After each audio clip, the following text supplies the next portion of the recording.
Est-ce que vous savez que Dieu nous a fait un cadeau? Alors certains sont surpris. Vous le savez? Oui, il nous a donné le plus beau, le plus grand de tous les cadeaux. Il nous a donné Jésus. Alléluia. Ça c'est un cadeau, hein? Un trésor inestimable.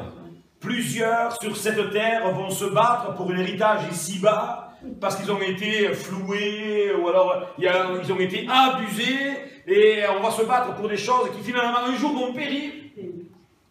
Mais Dieu nous a donné le plus grand et le plus inestimable de tous les cadeaux, c'est Jésus. Et Jésus se reçoit comme un don du ciel.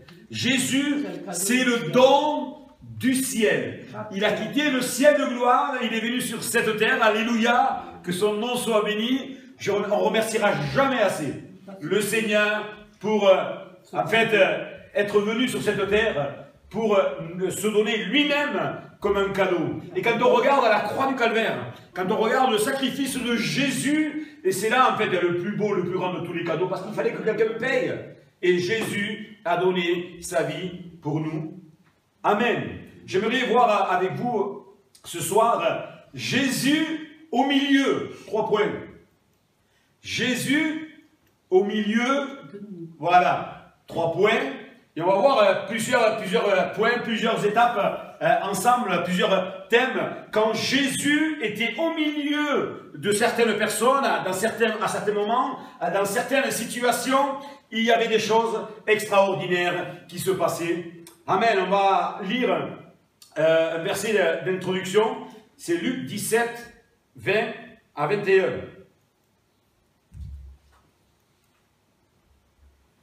Non. Non, il n'y est pas, il n'y est pas. Reviens en arrière. Avec la flèche sur le curseur.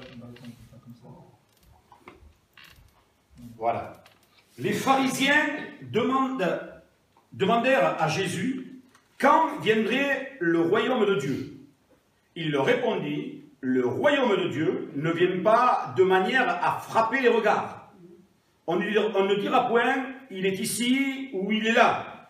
Car voici, le royaume de Dieu est au milieu de vous. Alléluia. Les pharisiens ne comprenaient pas. Ils ne comprenaient pas à qui ils avaient affaire. Qui était celui qui, en fait, sa renommée grandissait, il faisait des prodiges et des miracles, et en fait, Jésus était là au milieu d'eux, et ils n'arrivaient pas à reconnaître qui il était. Et d'ailleurs, s'ils avaient bien lu, pourtant c'était des spécialistes, comme quoi, on peut même lire la parole, mais si on n'a pas l'état de cœur, si on ne se laisse pas transformer par le Seigneur, on peut être complètement aveuglé. Ces hommes qui, en fait, étudiaient la Bible, qui étudiaient donc la loi mosaïque, ils l'étudiaient. Dans cette loi, il est bien stipulé qu'un jour viendrait un sauveur, celui qui allait délivrer l'humanité tout entière et qu'il allait donc venir. Mais eux, ils s'attendaient à quelque chose de grandiose. Mais Jésus, il est venu parce qu'en fait, il avait ni beauté, ni éclat pour attirer nos regards. C'est pour cela qu'à chaque fois que Jésus est représenté, il est représenté avec les yeux bleus, les grands cheveux, il est représenté comme cela, comme pour, voilà, pour attirer. Mais en fait, Jésus, il est venu, et là on voit sa simplicité. Il est venu, voilà, il s'est élevé comme une faible plante, il est dit. Il s'est élevé comme une faible plante, et en fait, Jésus, il était pareil que donc tous ceux qui étaient avec lui, il n'y avait pas de différence extérieure. Des fois, il est représenté, c'est pour ça que souvent, quand je mets des photos, je mets quelque chose voilà, pour cacher, parce qu'en fait, des fois, ça pourrait même conditionner la façon dont on prie. Quand on prie au Seigneur Jésus, on l'imagine comme on l'a vu sur une image, une statue. Jésus, c'est pas ça.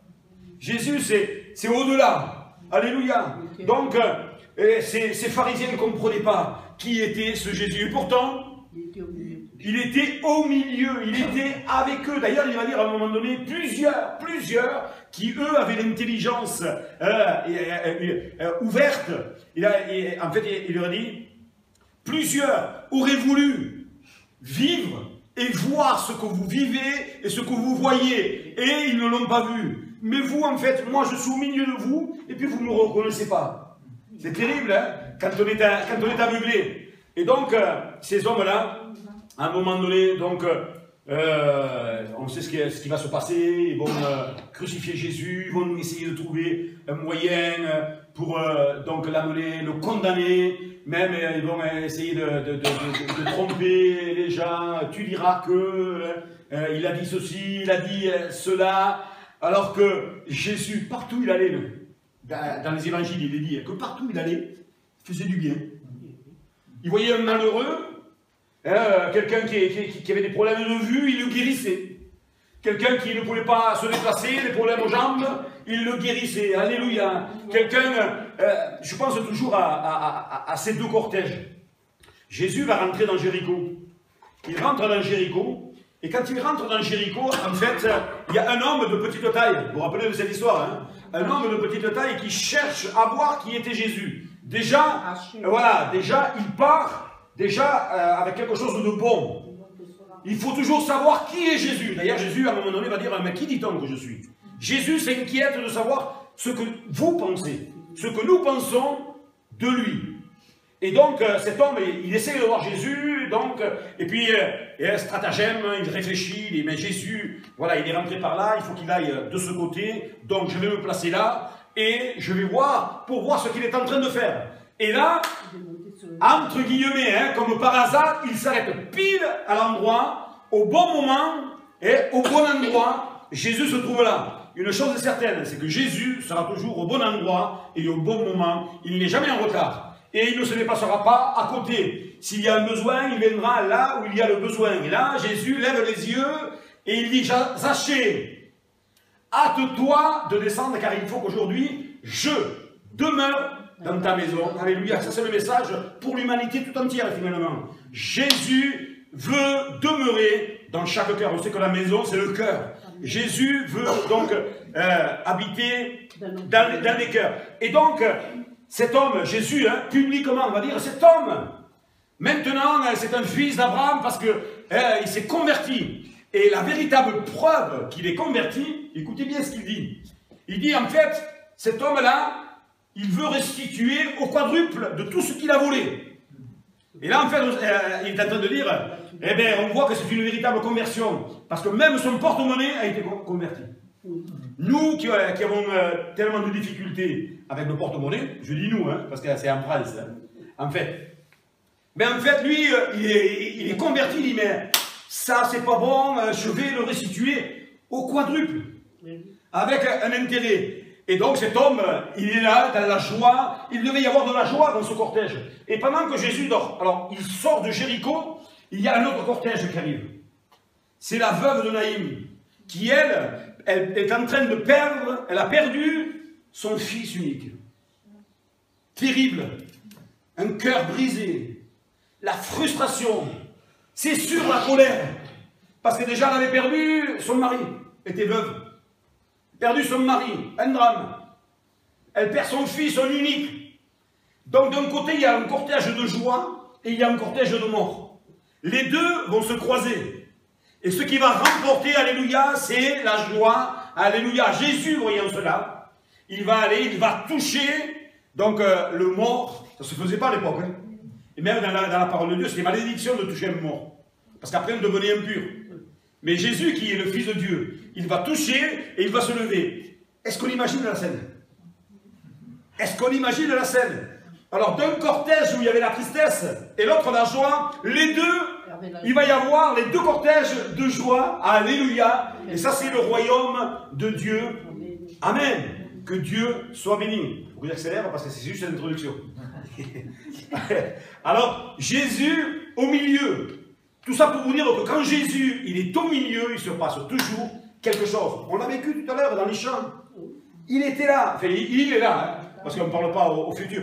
Il est là. Et quand il est là, il touche nos cœurs. On sent sa présence.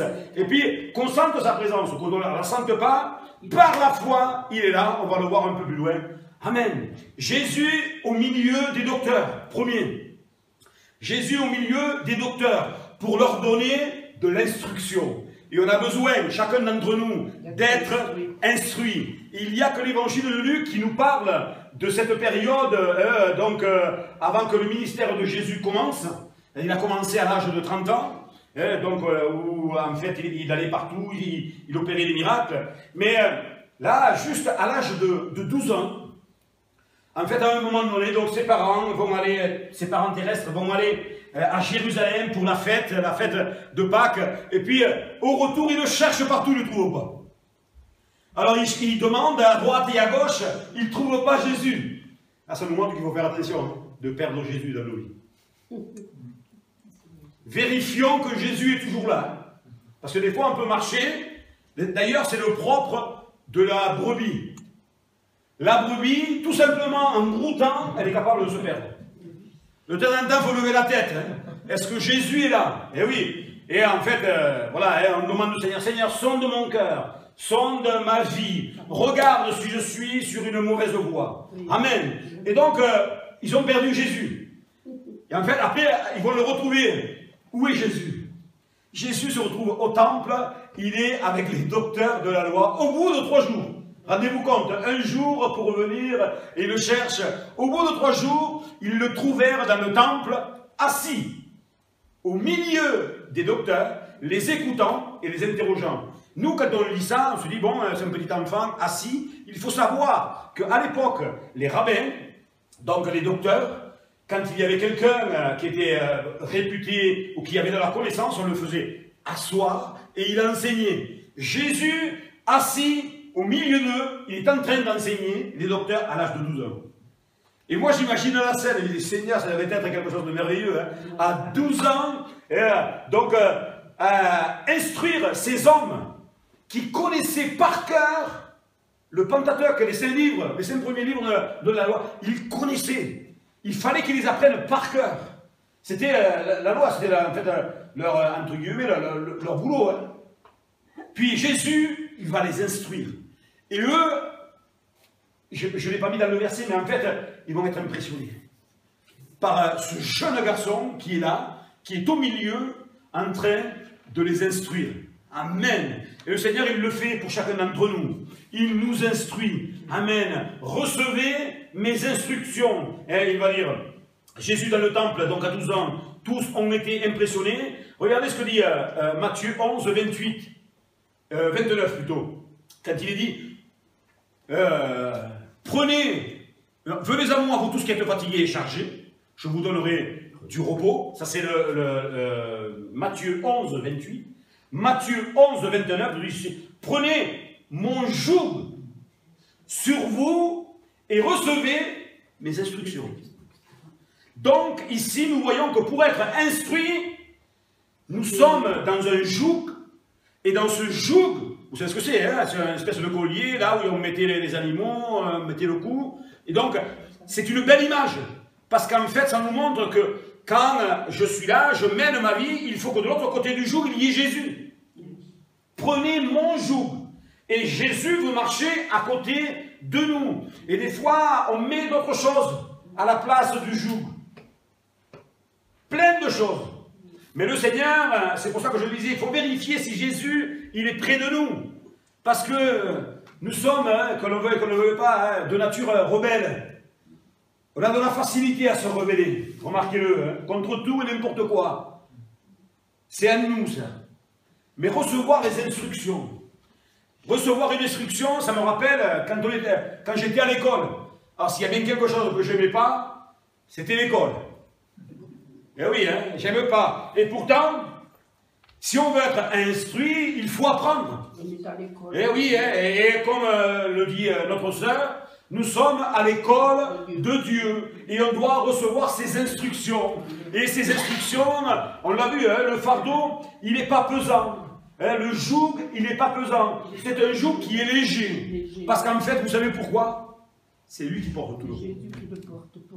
Il porte tout le poids. Alléluia. Donc, laissons-nous instruire par le Seigneur. Ne soyons pas de ceux de celles qui sont rebelles. Souvent, on a discuté un peu avec Gabriel. Gabriel, ça fait 2 ans qu'il est là, moi 3 ans. entre ici et Béziers. Finalement, on s'est aperçu qu'il y a tellement de sujets à prêcher. Hein. C'est un trésor inestimable, tellement de thèmes. Mais on s'est aperçu que le Saint-Esprit nous poussait, lui et moi, à prêcher régulièrement les mêmes choses. Pas qu'on n'ait pas la capacité de prêcher autre chose, hein. On a appris, hein, voilà, hein, on s'instruit, on demande au Seigneur par le Saint-Esprit, puis le Seigneur nous conduit finalement dans les choses fondamentales pour nos vies, parce que c'est tellement nécessaire, c'est vital que nous soyons instruits par notre Seigneur. Alléluia. Alors laissons-nous instruire hein, par lui, n'ayons pas de résistance, et puis surtout, quand je parle de l'école, il ne faut pas redoubler. Et oui, hein, à l'école, quand on n'a pas le niveau, on redouble. En fait, ça nous montre que, des fois, tant qu'on n'a pas compris quelque chose, on ne pourra pas passer à la case suivante. On restera toujours là. Et c'est pour cela que des fois, dans des églises, il y a des personnes, ça fait 30 ans qu'ils viennent à l'église, ils sont toujours au lait spirituel. Et c'est pour ça qu'à un moment donné, il est même dit, mais maintenant, il faut passer à quelque chose de plus consistant. Et oui, hein, on va s'offusquer par rapport à un comportement, un manque de maîtrise, un manque de maturité, certaines face à une situation où il est en train de s'emporter. Il y a récemment quelqu'un hein, qui m'expliquait, voilà, oui, on m'a fait ceci, on m'a fait cela, il commençait un peu à bouillonner, je l'ai arrêté, j'ai dit stop, stop. Elle nous dit quoi la Bible? Elle dit quoi? Mais il faut qu'on soit sage, il faut qu'on ait un bon témoignage, et oui, ça coûte. Des fois, on a envie. Est-ce que vous ne pensez pas, alors ça c'est peut-être ça sera coupé au montage, qu'en tant que pasteur, des fois, on aimerait juste 30 secondes, Seigneur, tourne les yeux. je dis ça. Oui, parce que des fois, on est tous pareils. Puis non, non. La raison l'emporte. Alors, ça ne nous empêche pas de temps en temps de faire des bêtises. Hein. On est humain. Mais la majorité du temps, non, on veut être sage. Mais pour être sage, en fait, la Bible dit, mais celui qui manque de sagesse, qu'il la demande à Dieu, et Dieu va lui donner. Tout simplement. Et il faut qu'on soit sage. Parce que, regardez la responsabilité qui est la nôtre dans ce monde. Avec des cœurs qui recherchent le Seigneur. On en parlait tout à l'heure encore. Des hommes et des femmes qui ne connaissent pas le Seigneur. Et puis, le Seigneur, il veut se servir de nous. Il veut se servir de chacun d'entre nous. Et si nous, on n'a pas ce bon témoignage, si on ne s'est pas laissé instruire par le Seigneur, ben, on ne va pas donner du goût. Et les gens diront, ben, c'est ça. Ben, si c'est ça, je n'en veux pas. C'est pour ça que c'est primordial. Donc, laissons-nous instruire par le Seigneur afin de devenir des disciples. Un disciple, c'est quelqu'un qui apprend. Le disciple. Et c'est quelqu'un qui mûrit. Alors la question, elle est celle-ci, est-ce que vous mûrissez? Si vous mûrissez, gloire à Dieu, et si ce n'est pas le cas, mais il faut. C'est impératif. Parce qu'en fait, il n'y a pas de demi-mesure. Soit on mûrit, soit on régresse. On ne reste pas stable. Nous, on pourrait penser que des fois, ouais, c'est comme ça, on reste stable. Non, on régresse. Moi, je veux être quelqu'un de conquérant. Je veux mûrir. Tout ce que le Seigneur veut me donner, je veux le prendre. Alléluia. Que Dieu soit béni. Un jour, quelqu'un a eu une vision, alors c'est un peu exagéré, hein, mais c'est juste pour vous donner une image. Un jour, quelqu'un s'est retrouvé au ciel. Et puis, il se retrouve au ciel et il voit un grand hangar. Il voit un grand hangar et il dit, mais c'est quoi cet hangar? Et puis il dit, en fait, cet hangar, il t'était réservé à toi. C'était toutes les bénédictions que tu n'as pas voulu prendre. Ben oui, hein, parce que le Seigneur veut nous bénir, frères et sœurs. Il veut nous bénir, il veut nous qualifier, il veut nous remplir du Saint-Esprit, il veut nous donner des dons spirituels, alléluia, des dons de discernement, amen. Et des fois, pourquoi pas, une prière même dans la rue, alléluia, Seigneur, touche-le, bam, guéri. Pourquoi pas? Il faut demander au Seigneur et arrêter de nous lamenter. Oui, ça venait du cœur, ça. Oui, arrêtez de se lamenter, voir le côté positif. Le Seigneur est avec nous, alléluia. Alors ne faisons pas des têtes, je le disais encore une fois à Béziers, hein. Des fois on fait des têtes comme si on venait juste de manger un citron. Vous voyez comment ça fait, hein? Un citron, voilà, on fait des têtes comme ça. La joie du Seigneur sera notre force. Alléluia, que Dieu soit béni. Jésus au milieu des croix. Quand Jésus est au milieu des croix, même, il est en train de mourir. On est en train de le crucifier. Et il faut savoir, avant de mettre une croix autour du cou, ce que cela, ça représente. C'était un objet de torture. C'est comme si on mettait une guillotine autour du cou. Hein. C'est exactement pareil. Mais oui, hein. En fait, là, Jésus est en train d'expirer, il vient de souffrir des choses tellement terribles. Il est en train de mourir d'asphyxie, parce qu'on mourait d'asphyxie sur la croix. Et encore sur la croix, il trouve le moyen de dire, Seigneur, pardonne-les. Et le souffle qui lui reste, c'est pour les autres. Quelle belle image, alléluia. Il se donne pour les autres. C'est là qu'il fut crucifié, Jean 19, 18. Et deux autres avec lui, un de chaque côté, et Jésus au milieu, pas de hasard. Jésus au milieu, c'est lui l'autorité suprême. Amen. Et une fois j'ai prêché à une réunion d'évangélisation, et comme thème, sur ce thème-là, quand un des deux s'est tourné vers le Seigneur, le titre j'avais marqué « Ouf !» juste après. Ah oui, cet homme, un des deux, qui reconnaît qui est Jésus. Il est sur la croix, il y en a un qui se moque, mais il dit, mais en fait, pour nous, c'est justice. Et là, c'est là qu'on découvre la vraie vie. Pour nous, c'est justice ce qu'on subit. Parce qu'en fait, on est malfaiteur. Mais lui, c'est un innocent, il n'a rien fait. Et en fait, quand on a cette attitude, c'est l'attitude qu'on a eue, parce que le Seigneur, quand il s'est révélé à nous, il est venu nous dire que nous étions pécheurs. Et que nous étions perdus. Et tant qu'on ne se tournait pas vers lui, alors on allait directement en enfer. Et quand on l'a reconnu, alors il a pardonné nos péchés. Alléluia. Cet homme, donc, a reçu la vie de Christ. Il allait se préparer, écoutez ça, hein, cet homme-là, il se préparait la veille, la nuit, je pense qu'il n'a pas dû bien dormir. Quand il savait que l'exécution allait arriver, il n'a pas dû bien dormir. Il se préparait à vivre l'éternité en enfer. Et là, au dernier moment, il a un sursaut. Il reconnaît qui est Jésus et il est sauvé. Il dit, mais il fait une prière, Seigneur, que je sois avec toi. Le Seigneur dit, cette nuit même, alors qu'il se préparait à aller en enfer, cette nuit même, tu seras avec moi dans le paradis. Alléluia, que Dieu soit béni. Amen. Reconnaître Christ, même au milieu des souffrances. Et pour chacun d'entre nous, j'aimerais vous encourager, et sans minimiser quoi que ce soit. Évidemment, il y a des souffrances terribles, la maladie, la perte de notre chair, ces choses-là qui blessent le cœur et qui blessent même l'âme. Mais même au milieu des souffrances, le Seigneur, il veut nous guérir. Alléluia, que son nom soit béni. Jésus au milieu des croix pour la souffrance. La souffrance, elle a une capacité, c'est qu'elle nous aveugle. Elle nous aveugle à la bonté de Christ, à la beauté de Christ. Et des fois, il y a même de l'incompréhension. Elle n'aime pas souffrir. Et quand on souffre, il faut toujours un coupable. Et on lève le poing, on est prêt là aussi à lever le poing contre Dieu et à dire, mais Seigneur, pourquoi? Pourquoi? Comme une rébellion. Mais quand on change d'attitude, et quand on se dit, Seigneur, voilà, je suis dans la souffrance, mais malgré cela, je veux t'aimer. Malgré cela, je veux te prier. Malgré cela, je veux être fidèle à mon église. Je veux faire tout ce que ma main trouve à faire. Quand on fait cela, le Seigneur s'occupe de nos souffrances.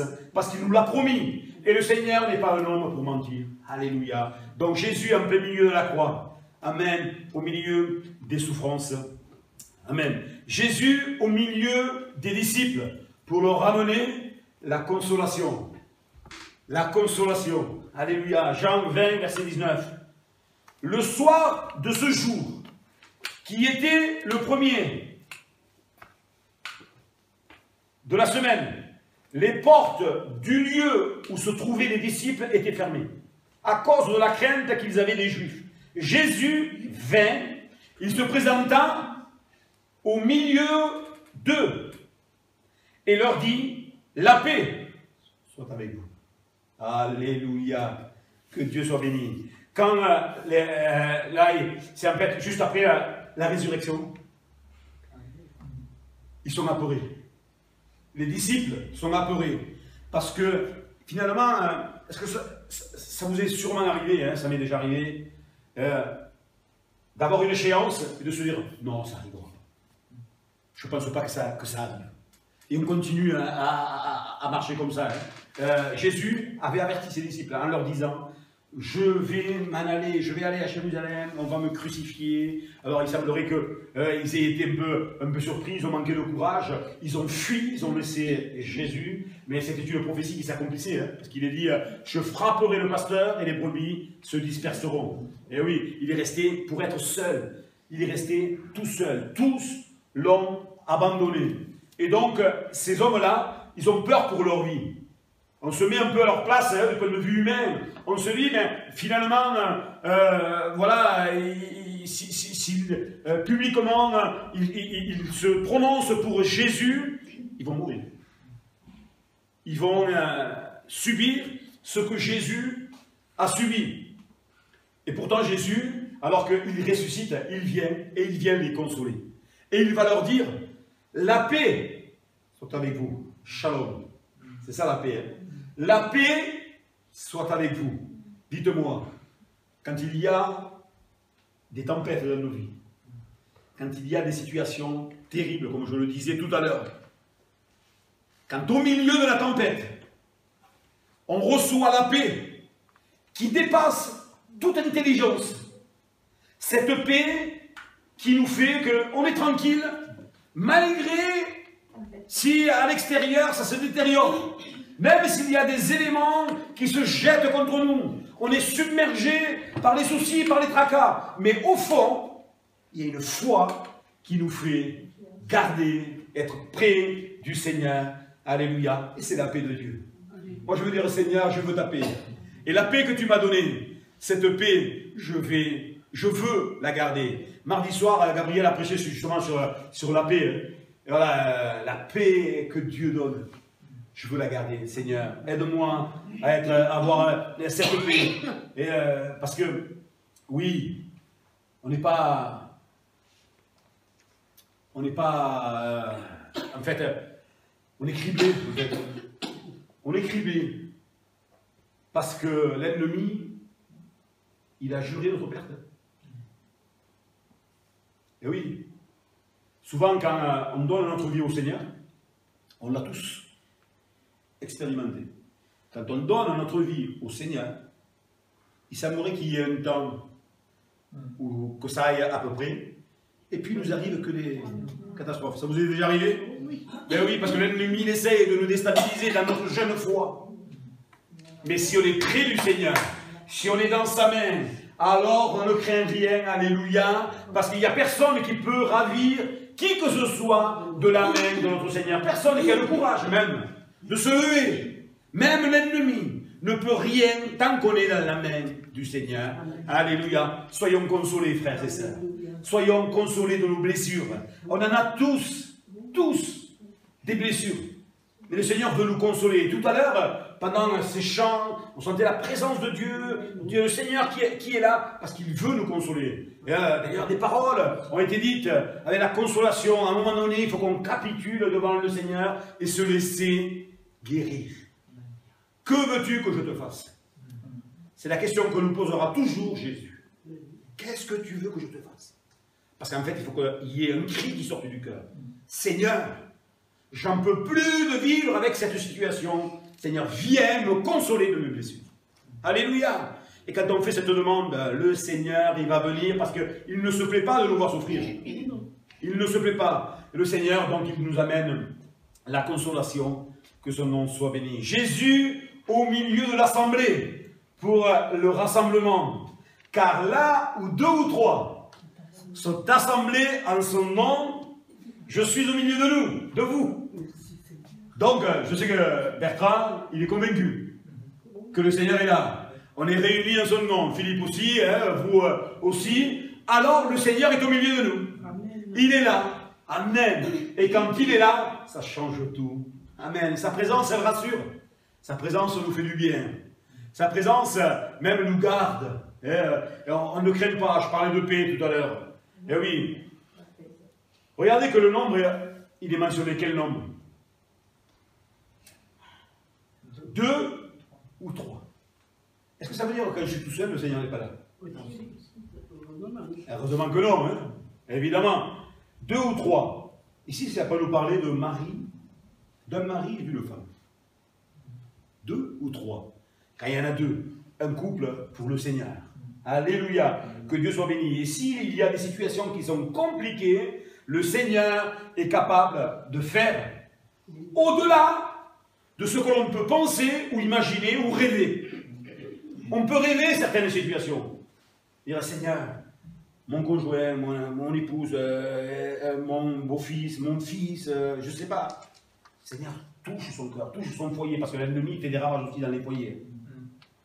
Mais là où 2 ou 3, il peut s'agir d'un mari, d'une femme. Le contexte familial, que le Seigneur soit au milieu.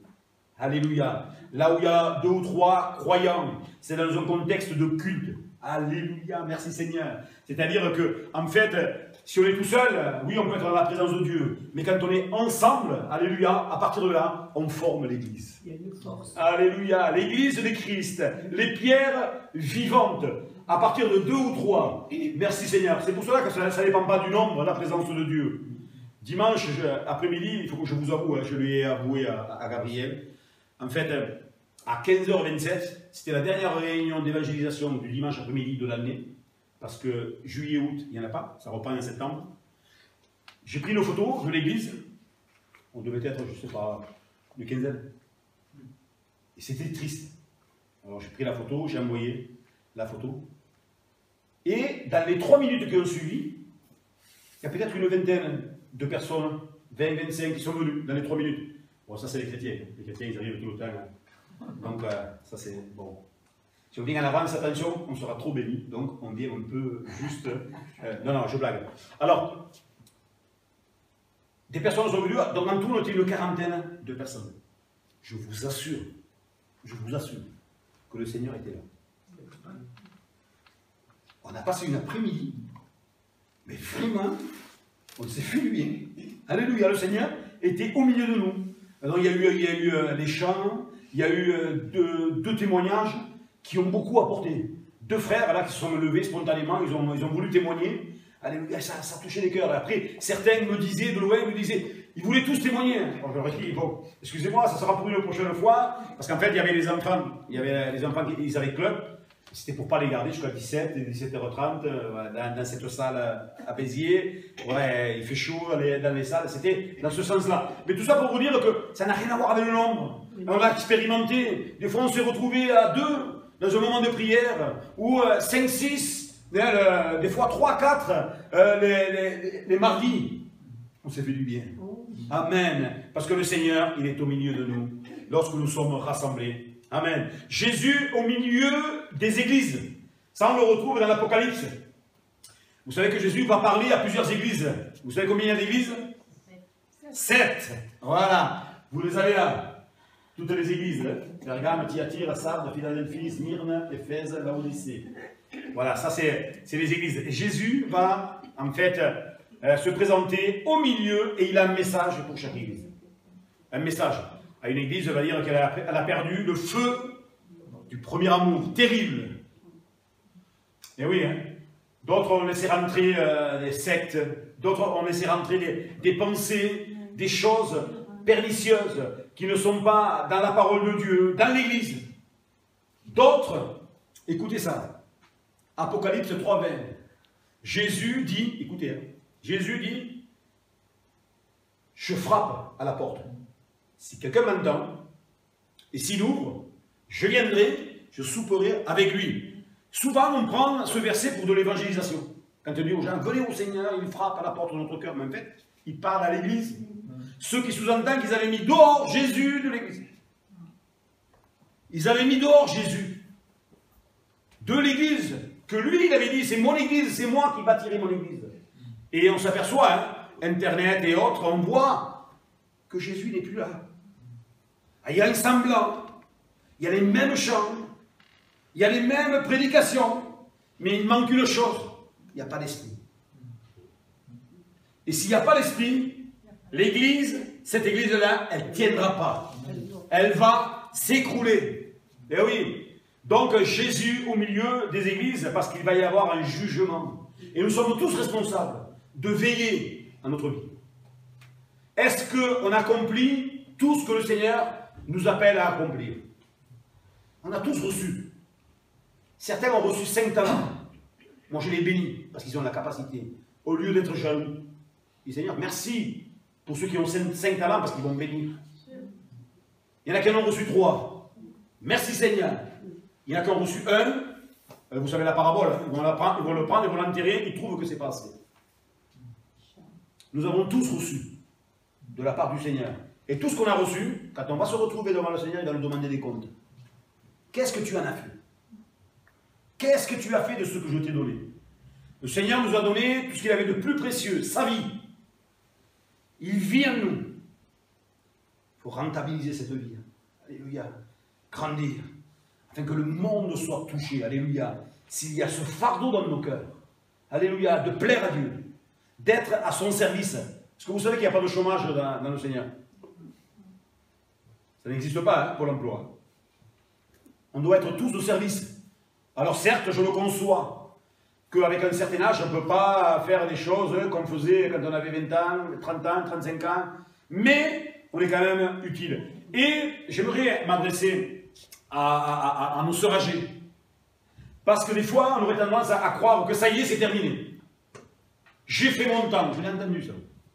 J'ai fait mon temps, passe aux jeunes. Ce n'est pas une parole qui vient de Dieu, ça. On sert Dieu à chaque période de nos vies.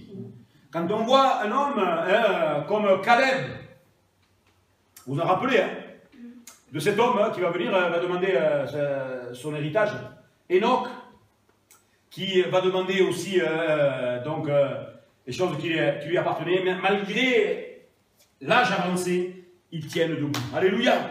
Gloire au Seigneur. Moi je remercie le Seigneur pour toutes les personnes âgées depuis tant d'années que vous êtes là. Alléluia. Gloire au Seigneur parce que vous avez encore quelque chose à amener. Amen. Pour cette ville, pour la région. Même si des fois on ne voit pas les fruits. Mais vous savez que quand on creuse, c'est la partie la plus difficile. C'est là même où on se blesse.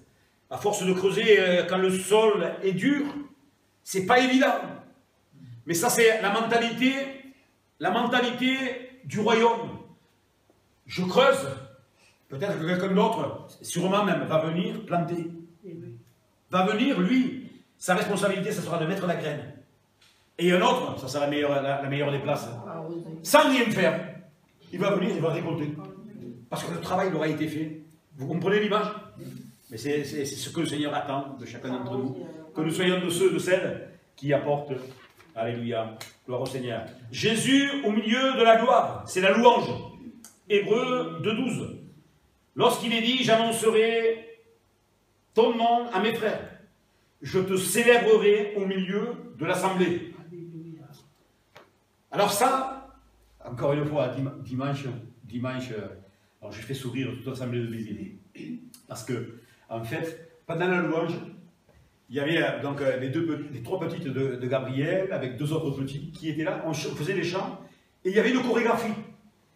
Et en fait, c'était sain, c'était bon. Il faisait une chorégraphie pour le Seigneur, avec ces chants. Moi je dis, mais c'est bien, parce qu'en fait, ils louaient le Seigneur. Et j'ai profité de l'occasion, je leur ai dit, vous savez, je sais, hein, quand un bon français, ça se passe à l'intérieur. Je le sais.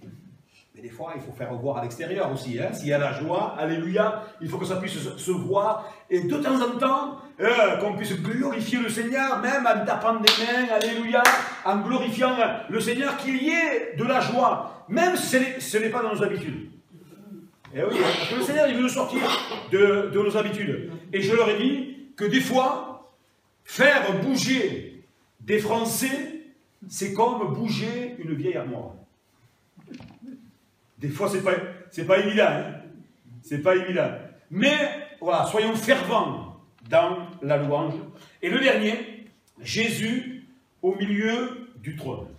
Alléluia. Jésus au milieu du trône, ça va être le règne. Le Seigneur va régner pour l'éternité. Il est dit ceci, et je vis au milieu du trône et des quatre êtres vivants et au milieu des vieillards un agneau, amen, qui était immolé. Il avait 7 cornes et 7 yeux, qui sont les 7 esprits de Dieu envoyés par toute la terre. Alléluia. C'est un agneau qui était là. Et on sait que Jésus, c'est l'agneau de Dieu, qui ôte le péché du monde. Jésus va régner. La première fois que Jésus a quitté son ciel de gloire et qu'il est venu, il est venu comme un serviteur. Mais la seconde fois qu'il va revenir chercher son église, il va venir comme un Seigneur. Amen. Alléluia. Et une chose est certaine, son retour est proche. Frères et sœurs, restons fidèles. Soyons de ceux et de celles qui sont persévérants, afin de pouvoir régner avec Jésus, le voir face à face. Ce Jésus compris, ce Jésus avec lequel on a une communication, on communie avec lui, de la communion avec lui. On va le voir tel qu'il est. Peut-être qu'on sera surpris, on dit, ah mince, on m'a dit qu'il était blond, yeux bleus, qu'il avait une barbe, qu'il avait ceci, qu'il avait cela. On sera surpris. Mais on va le voir tel qu'il est. Alléluia, dans toute sa gloire. Et j'aimerais vous encourager, en fait, et le but de ce partage, de cette prédication ce soir, c'est de veiller à ce que le Seigneur soit au milieu de nous. Au milieu de vous. Tout a toujours rapport avec Jésus. Vous avez besoin de consolation, tournez-vous vers Jésus. Vous avez besoin, au milieu de la louange, de louer le Seigneur Jésus. Louer Dieu, louer le Seigneur Jésus. Amen. Parce qu'on va régner avec lui. Quand Jésus, au milieu de l'église, que Jésus soit là. Au milieu de l'assemblée, que Jésus soit là. Amen. La consolation, au milieu des souffrances. Et quand on veut être instruit, tout a toujours rapport avec Jésus. Que son nom soit béni. Alléluia. Amen.